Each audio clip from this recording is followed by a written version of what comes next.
Okay, welcome back everybody. I'm playing a 15+10 game here on Lee Chess. I'm playing against Dingle Dangle. He is 2160, kind of scary, but we'll give it our best shot. For completely unknown reasons, I've actually been playing chess pretty well lately.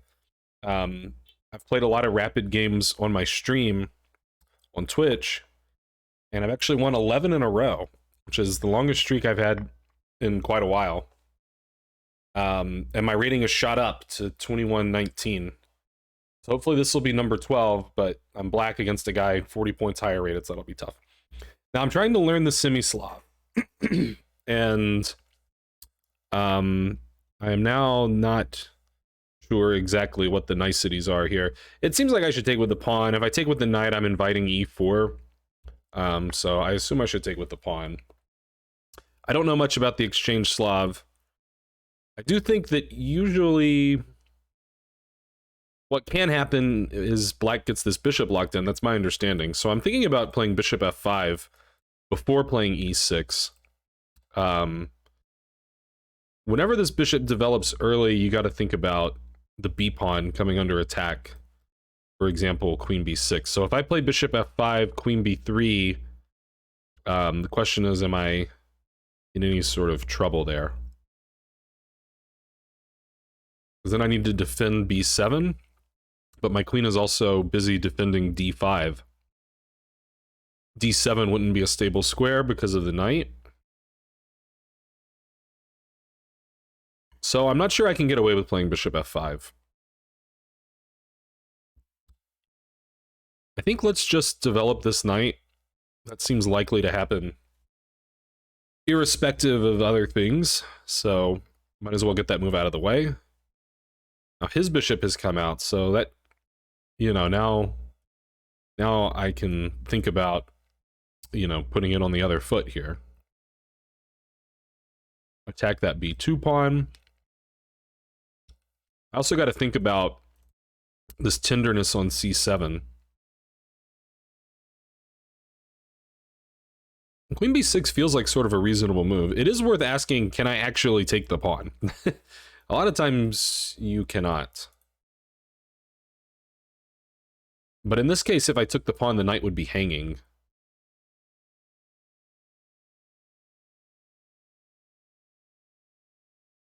It's usually a good sign. I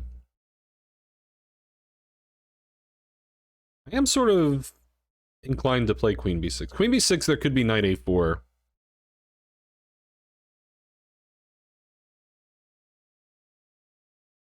I guess I don't really have a great move there.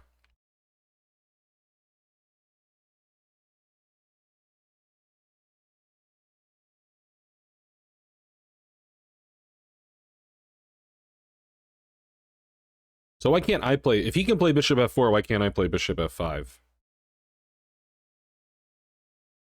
Like, if I play bishop f5 and he plays queen b3, is knight a5 good for me? Just ask the queen to leave?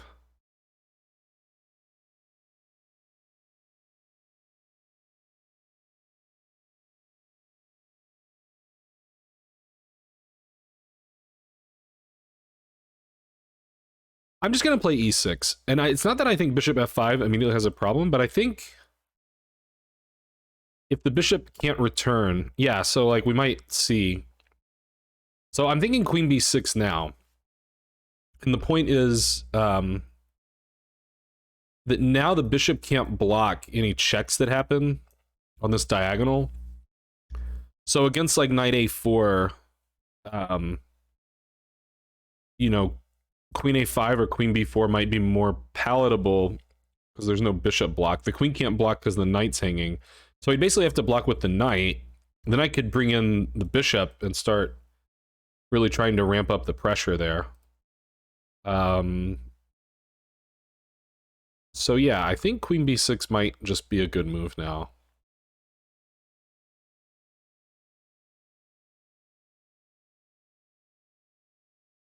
It might be putting the cart before the horse. There's also this kind of stuff to be aware of.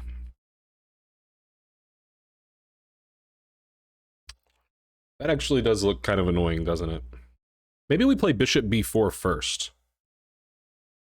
Maybe that's the way. Bishop b4, a3, queen a5 does not work because the rook's defended.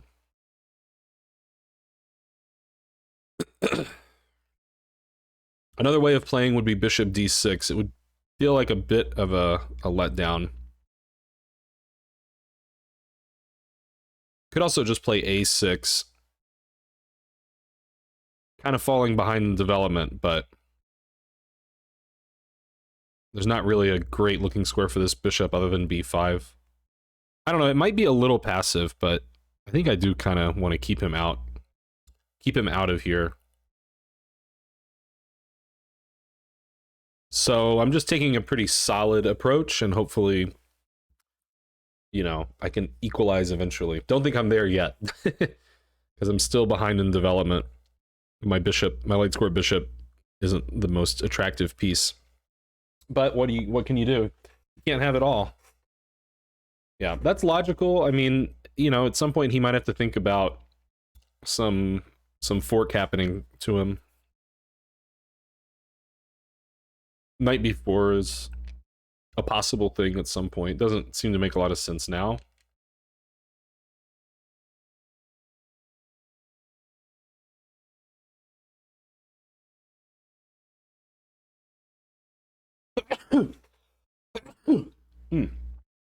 Pardon me. My allergies have been quite bad this week. There's a lot of pollen swirling in my neck of the woods.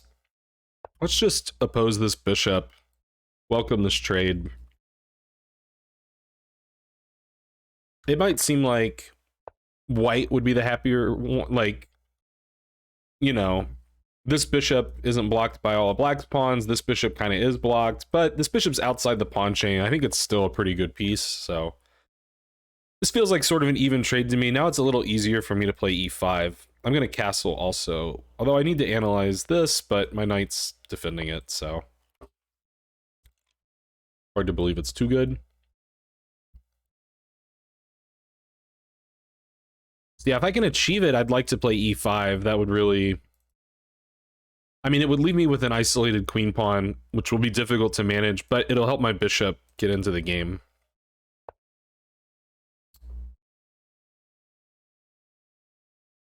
Sometimes when I see this move, I like to play knight a5 and just sort of tickle these squares, because it seems like he will play b4. Then it might be tough for me to get in there. I could play b5 and try to keep him out of c5. Normally the downside of b5 would be a4. Now he kind of wasted a tempo. If I play b5, it's going to be really important to get e5 in, though, because then the bishop will just be blocked by all these light squared pawns. So we're really going to have to get the bishop open that way. I sort of like b5, though.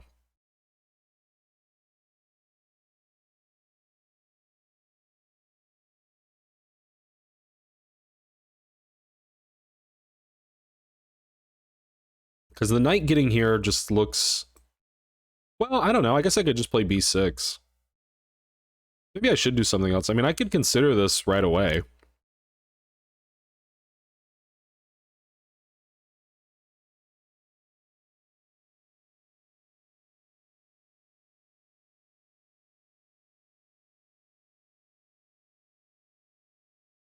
It really sucks having to deal with this IQP, though. I must admit.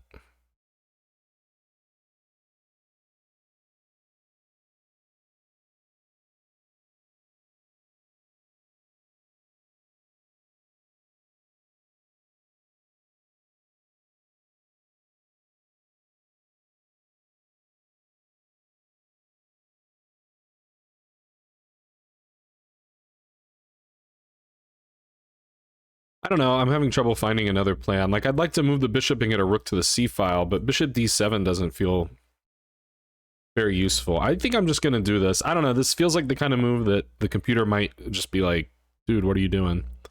I guess we'll see after the game.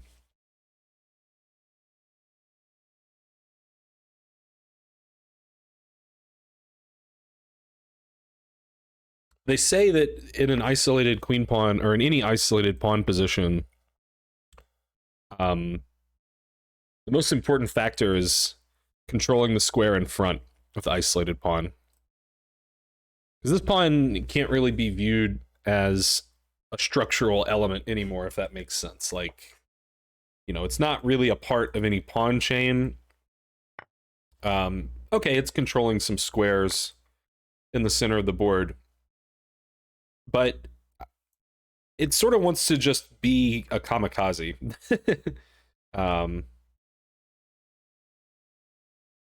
And sort of, it's we want to use it as an attacking tool, is really what it is. It's generally not going to be as useful for just controlling the board. So I'd love to get d4 in, and it looks like I could get d4 in. However, d4 takes, there's this check, discovered attack on the queen, and I would lose my queen. So we're not quite ready for d4. Also, he could very easily play like rook e1. So I just need to develop my bishop somewhere, I think.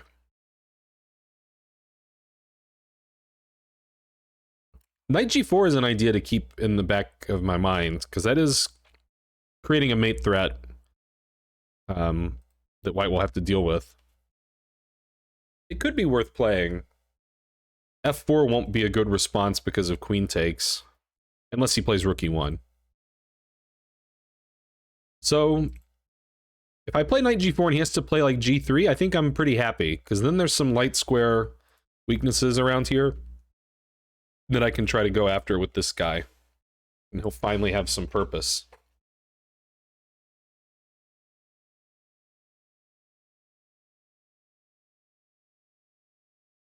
Yeah, and looking even a little further, like knight g4, g3, maybe queen h5 is starting to get a little irritating. He'd kind of have to play h4 there. And yeah, then things are really softening up.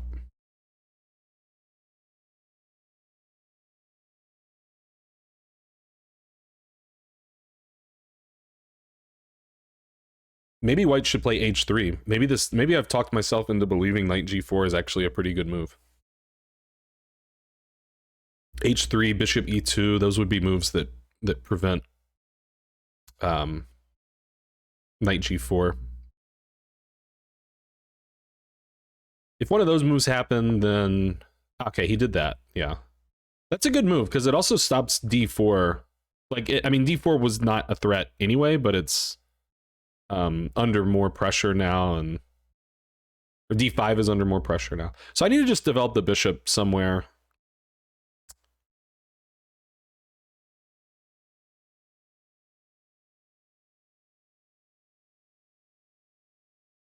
Bishop f5 feels pretty natural. There's still no threat of f4 because of queen e3. Bishop f5 controls the c2 square, which maybe one day he would like to double rooks or something.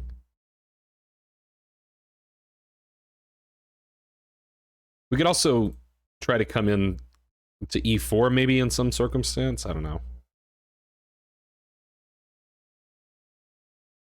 He's going to try... Yeah, you know what? He's going to play bishop f3. That's what he's going to do.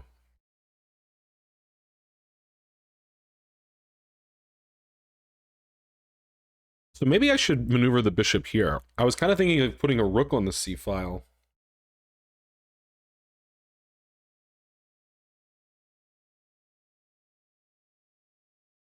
But maybe I do need to just defend this pawn some more with the bishop. And then, like, someday there could be some idea to open the bishop up that way.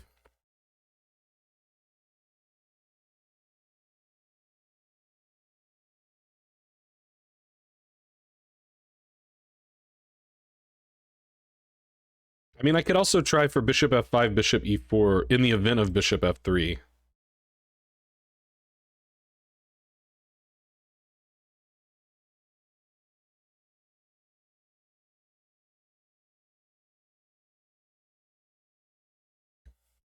Somehow I think I like that a little bit more.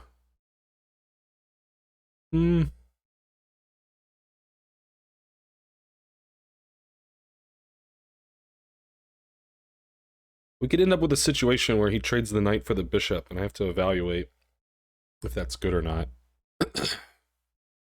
Somehow this just feels passive. I mean, it is passive. There's like b4, b5.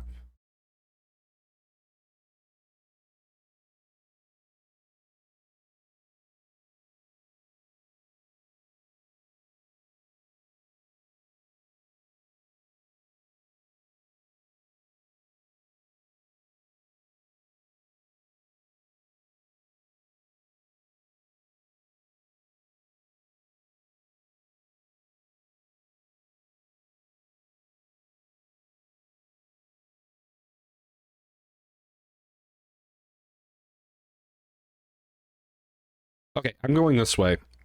I finally made up my mind. I've wasted a lot of time, which I really like doing. But my idea is I'm not gonna defend the pawn with the bishop. I'm gonna slide a rook, one or the other. And not only will that defend the pawn, but then I'll be ready to push it, which, like I said, was like the thing I wanted to do. Although when I push it, this pawn's hanging, so might have to take a little care there.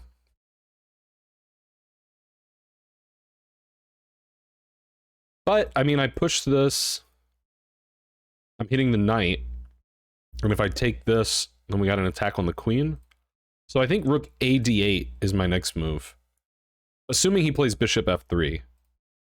Ordinarily, I'd probably rather put the f rook there and let this rook come to c8.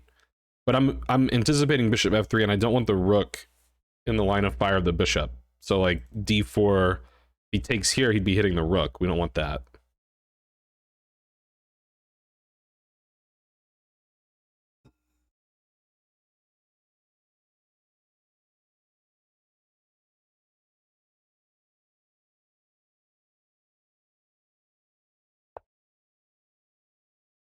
Okay. That's interesting, too. I'm not sure why I should refuse this.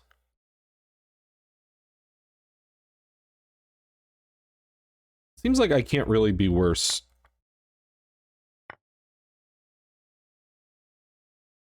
I guess his point is that we both have isolated pawns, but mine's on a light square, which is easier for him to target.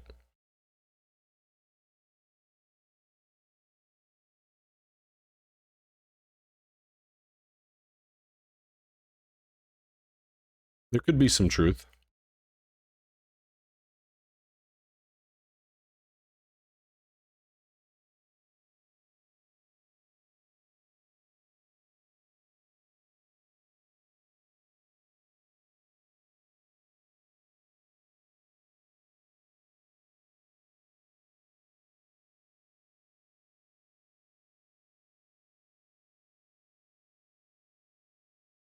Thinking about just moving a rook to defend the pawn. Meet bishop f3 with knight e4.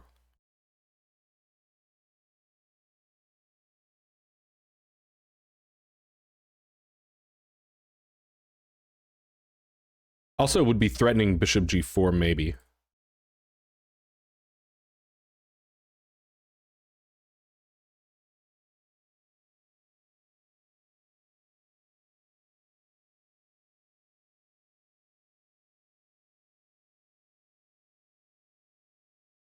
Okay, I'm gonna bring this rook to defend. It does suck making a passive move. I'd love to play bishop g4 if he does anything other than bishop. Okay, he did bishop f3. So now I could play knight here. Threatening knight d2. And I'll just be completely content with any trades. Okay, there is a little bit of calculation. He could take here. I take g4, bishop g6, h4. I think that's all fine. Let's get in there.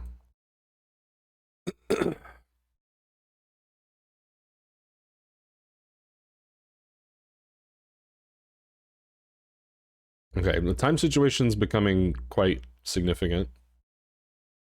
I moved this rook because I was anticipating it's more likely that the c file remains uncluttered.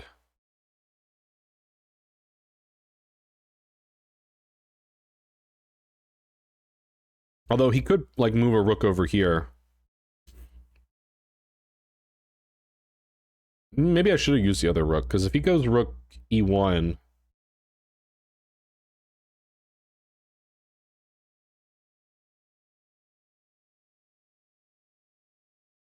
I guess I would take. Yeah, I guess I would take and then play bishop e6, and then I would try to go after the backward c3 pawn.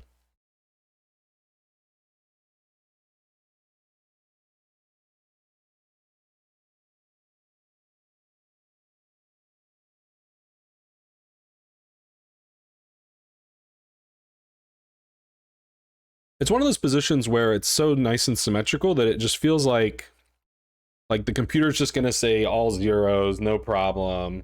Why are we even playing this game? But there's like deceptive complexity to it, like like you know, one player could really grind down the other one. Like Magnus would just, he just okay, well, Magnus would be playing another GM, so probably the other GM would hold, but it feels like one of those where like there's not many differences, but there's just enough subtle differences that there's still life. Okay, he took with the bishop, which is very interesting. I think I'm happy to just take with the bishop. He seems to be valuing the knight more than the bishop. I don't see the purpose in taking with the pawn. I think if this trade happens, I'll be pretty happy. Like if he takes, I don't think he's going to take the bishop. That doesn't seem like that could have been his idea. If he does, then this pawn will be a target. Yeah, okay. He wants rook here, I suppose.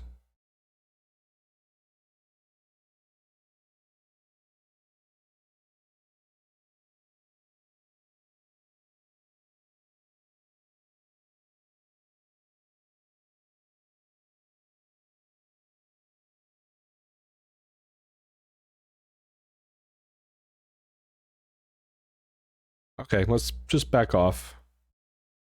I'm gonna get ready to regroup to e6. I think he's gonna play rook e7. I guess I'll play b5. Oh wait, no, he could go. But if he goes here, I'm just playing bishop e6. That's no problem.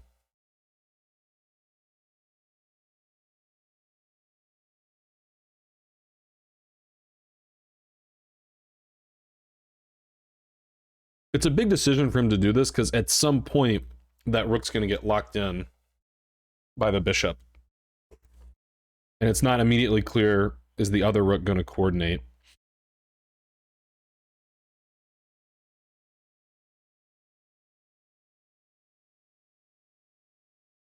He might try f4, f5 to crack things open.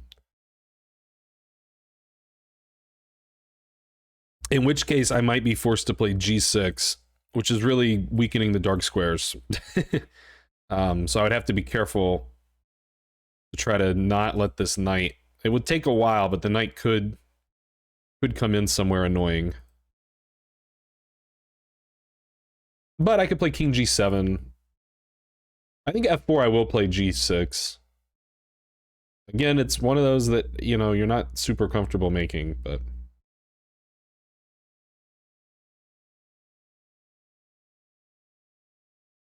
White definitely still seems for choice, but how much? I don't know. I'm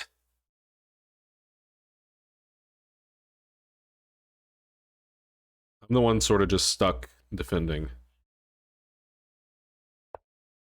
Yeah, okay, so let's lock that down.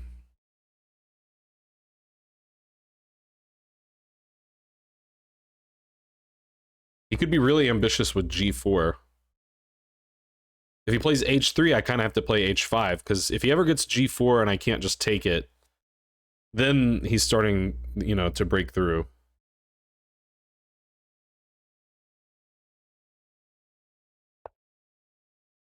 Okay, just bringing the king closer. Yeah, and again, if he plays like king f3, I'm going to need h5 in there.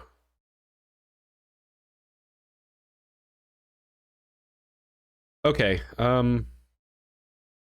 we probably need this rook to be doing something. Now, if I ever give up this pawn, at least my rook can come in and start trying to take his pawns.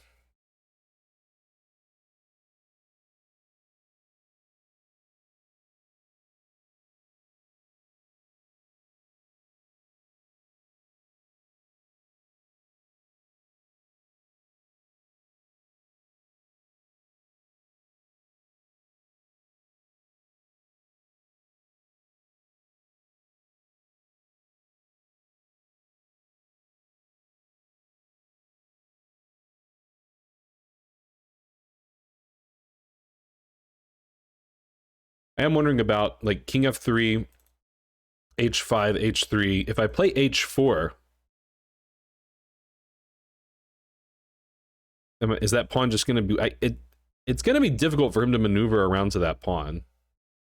I think I can hold it there. I don't think it's easy for him to attack the pawn on h4. But the idea would be king f3 threatening g4 to play f5. So king f3, h5 to stop g4, h3 to threaten it again, h4 to stop it for good. But then the pawn is sort of a weakness. But with my pawn and my bishop, you know, controlling everything, it's hard for him to maneuver a piece around. He could try to get the knight around. By the time he does that, I could do king g7 here. Yeah, okay, so we're doing this.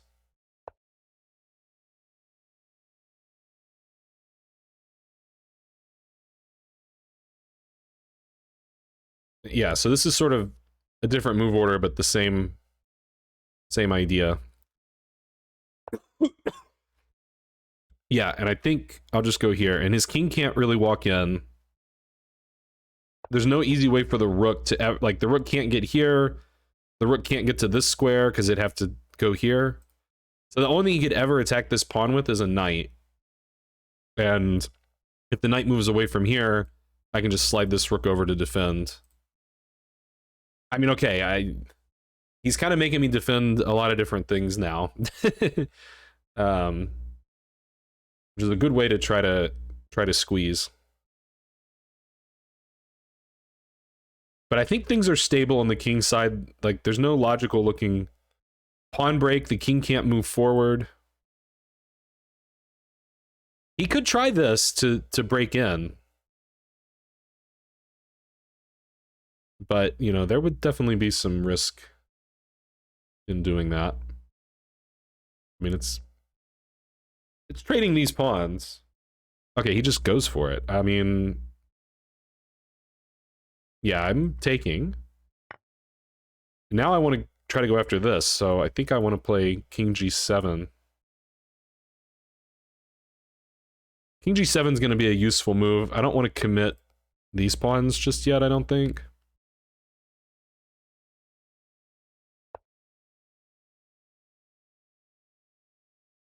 If I play rook h8, I'm trading this pawn for this pawn.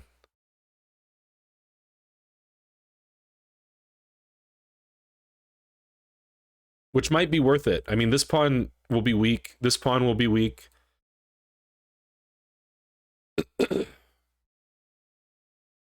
Like, if I can trade this pawn for this pawn, then his d pawn is all the more... It's easier to target.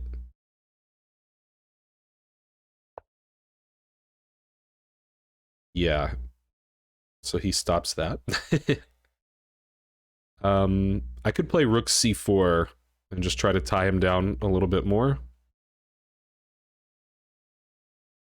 It's where this decision of which rook to defend the pawn is really kind of... Like, wouldn't it be nice if I could just play rook h8? He's going to play h5, I guess. I guess that's what he's going to do.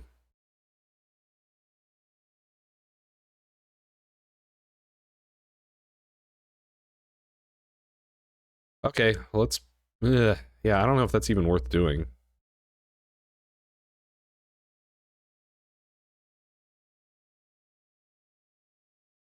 Can I play king h6? Is that crazy?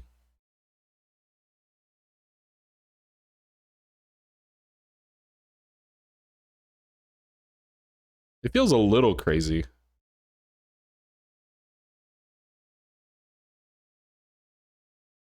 Okay. I'm going to go here, and I'm hoping for rook d1. Then I'm going to play king h6. If I play king h6 first, rook h1 looks annoying. So I want to force that rook to defend before I start getting adventurous with my king.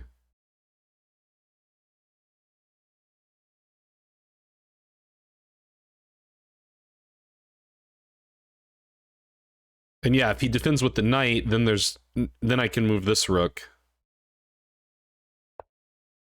Yeah, perfect. So now here.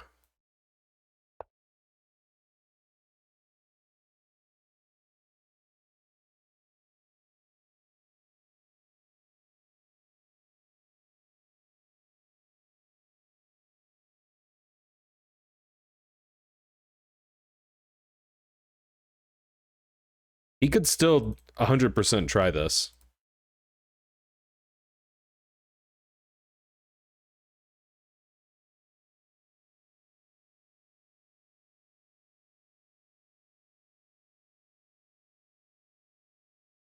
I'd also really love to defend this bishop somehow and get f6 and try to just kick the rook out. That doesn't seem easy to achieve. I mean, I could do this, but then my rook's never coming to the h file. What am I doing against this? Because that is very likely.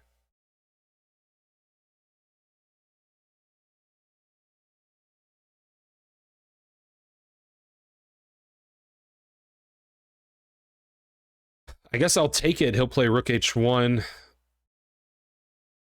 I'll play bishop here. And he'll take this. But I guess this guy's still hanging at the end of the day. So yeah, I guess I just take it. I'm catching up on the clock somehow. What if he does nothing?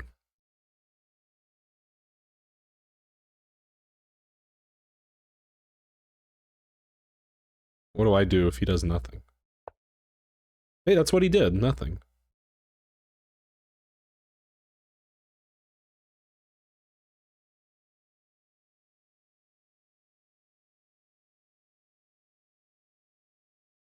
Well, I don't really need the rook to come to the h file, do I? So let's... I guess I could just do this.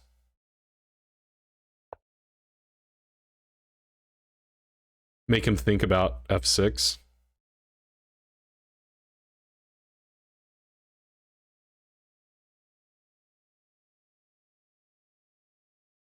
I think I'd sort of be content to just let this play out to a draw, because it seems hard for me to do a whole lot. I guess b5, b4 could be some idea.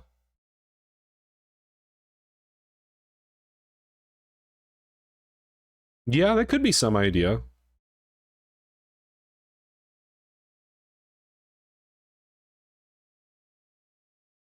He could play rook here, and then b3 is an idea.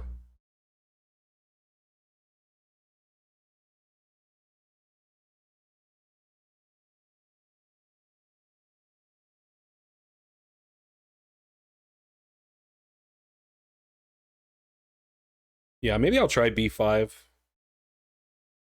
Kind of have all my pieces. I don't know if this rook is really where I want it, but maybe it was better on d8.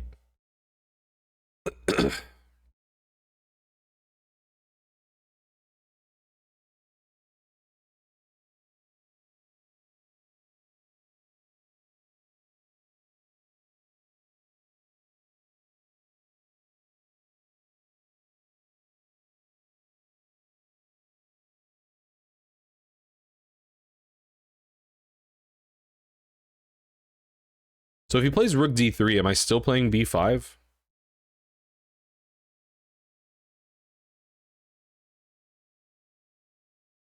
Maybe I play f6. Rook d3, f6, and then bishop here could be something.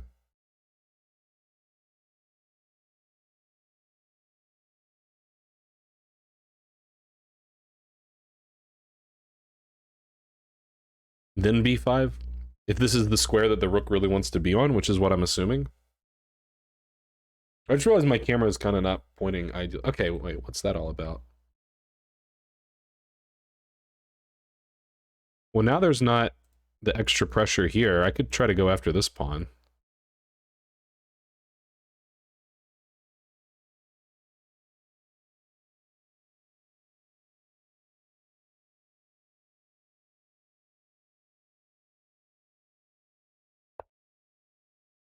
Can't really defend with that, because then this is dropping. I guess maybe my rook did want to be on the 6th rank. Yeah, my camera, I'm like too far up. I don't know how that happened. Okay, he defended.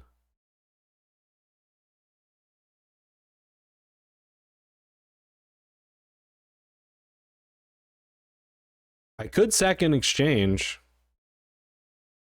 It could happen.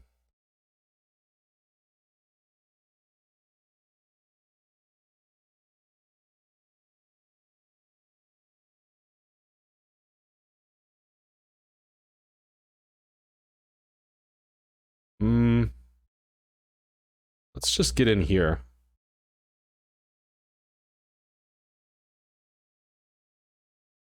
I might try to somehow finagle my rooks on the b2 pawn. Yeah, I don't have time to adjust my camera.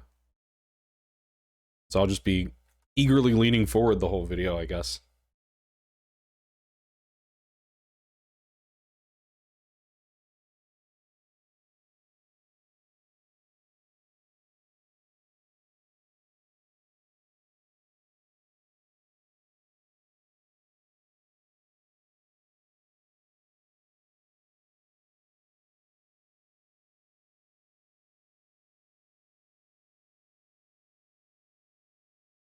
What do I do if he goes back here?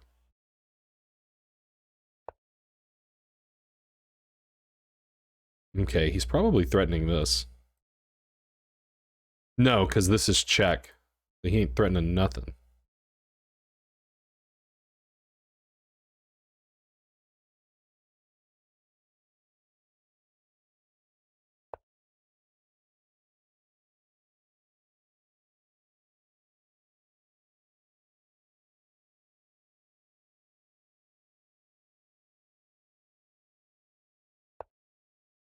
Okay, now he is threatening that. So let's defend all the rooks.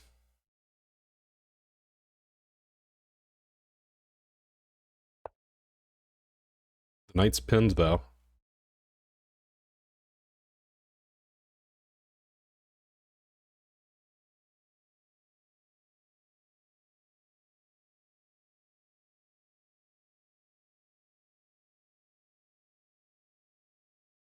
I still don't really know how to try to win, is the problem.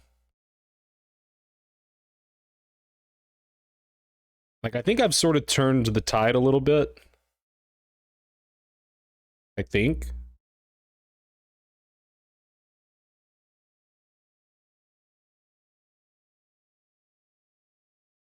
But winning is another animal. Yeah, he defended.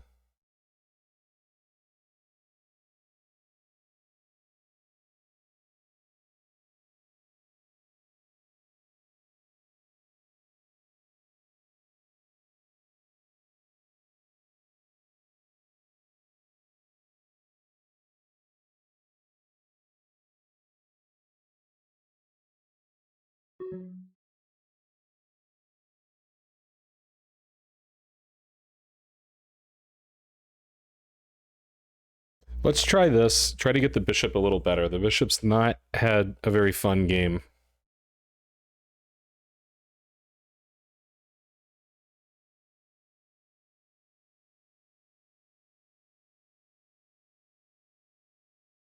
Try to get him here.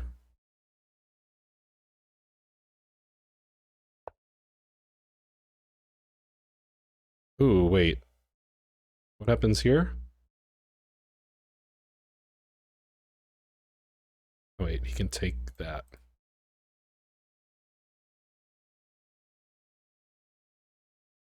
He's got so many weak pawns, I think it's worth doing this. He can win a pawn here, I'll win a pawn here, but then all of his pawns are weak. I'll have b7 defended already. I can easily defend f7.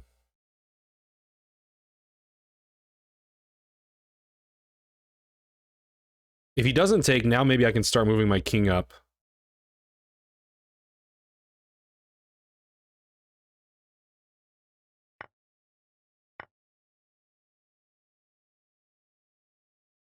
And if he doesn't take, I could play f5.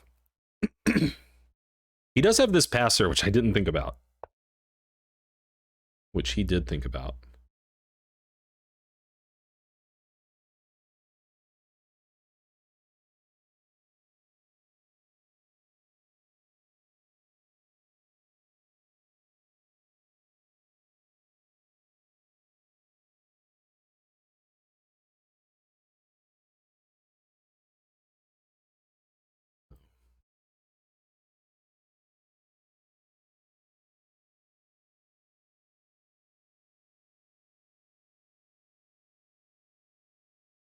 Okay.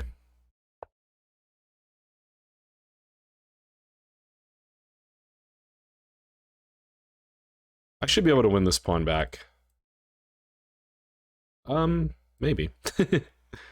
Maybe I will. Or I go win this pawn.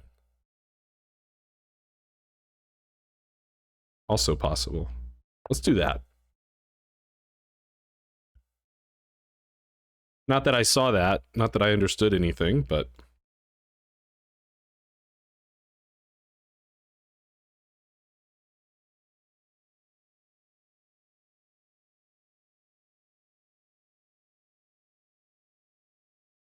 We're really getting down to time crunch.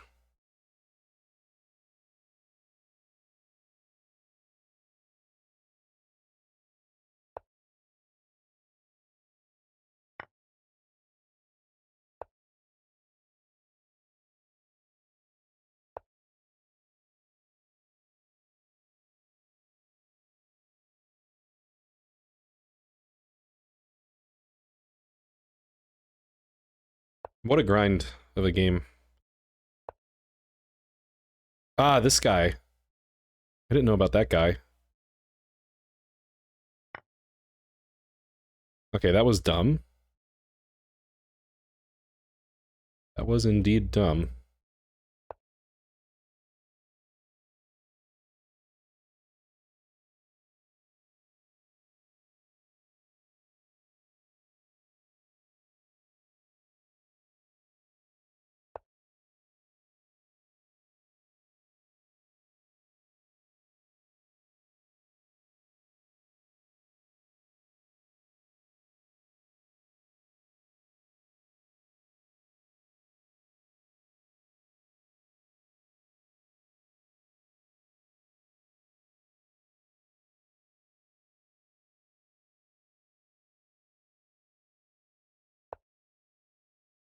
Yeah, now I'm back to just trying to hold it.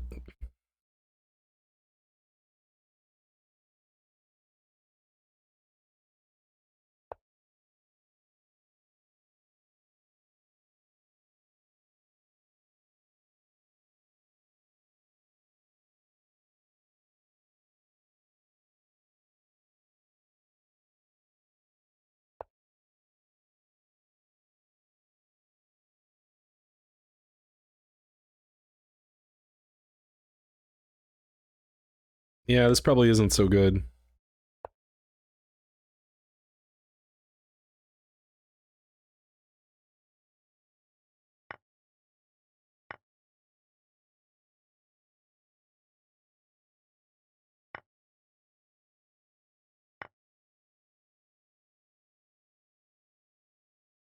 Yeah, it's not good.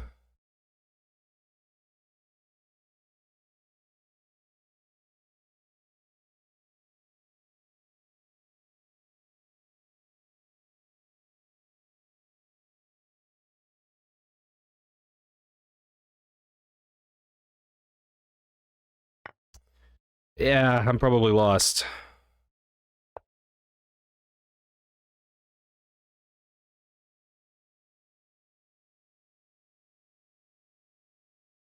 Maybe not.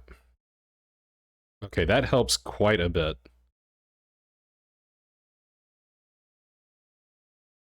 Now I'm probably not lost. But my king is really bad. So it's not the most ideal.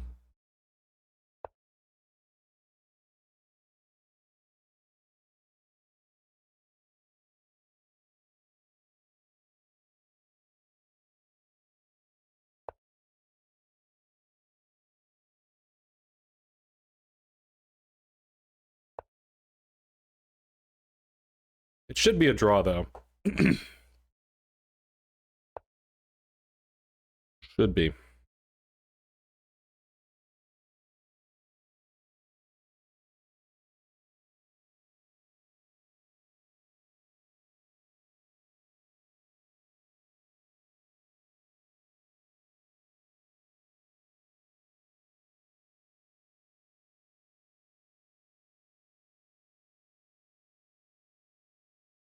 I'm just going to back up so that I have checks to give.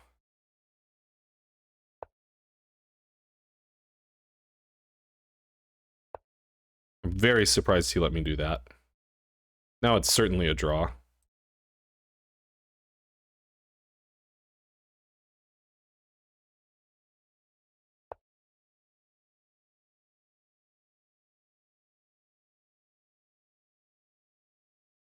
If anything, black's the only one that could win.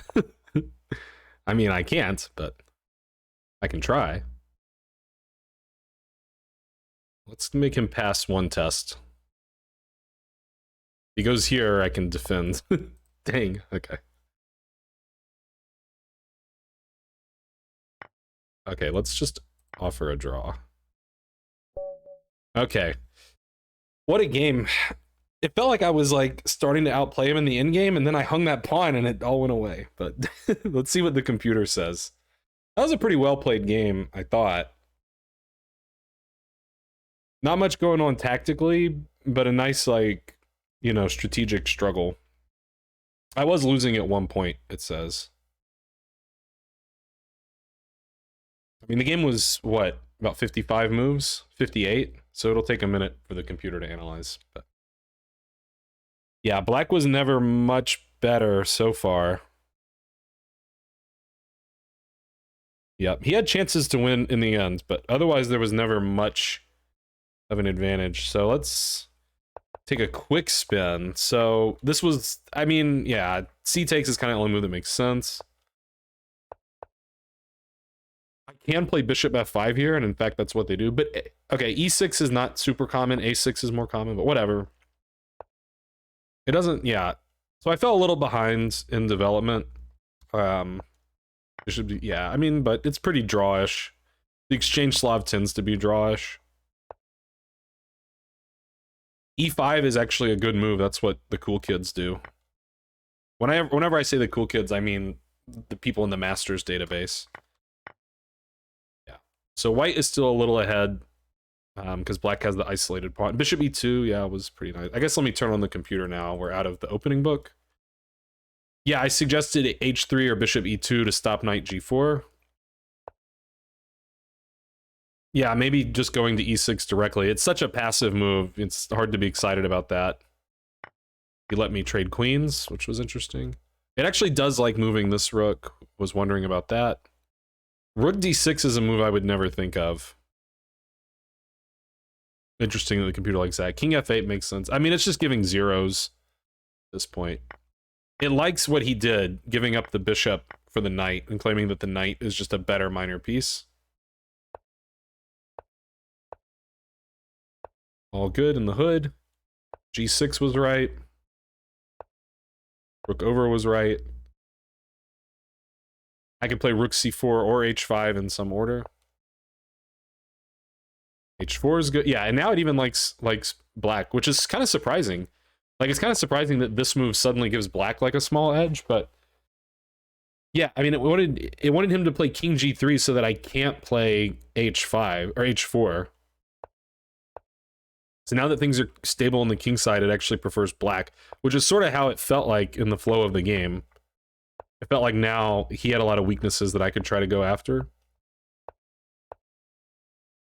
I thought maybe he would play h5. This is good. Yeah, I actually played pretty well. It does, yeah, I should go for b5 right away, apparently. I got a little too attracted to the idea of going after the b2 pawn with the rooks, I guess. And I did this very long-winded rook reposition.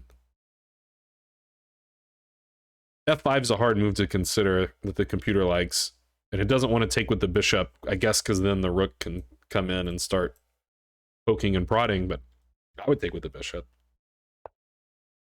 Oh, but this is hanging, so that would be the bigger issue, I guess. Yeah, these endgames can be subtle like that. Yeah, and then this was kind of the last moment that I actually had an advantage. It wants me to try to do stuff with my king. It doesn't like this plan. Yeah, and it basically just gives zeros for a while until... Yeah, I mean, rook endgames tend to be drawing... Oh, I didn't even see rook f3 and take, but if I had seen it, I'm not sure I would have done it, because I'm scared of the d6 pawn.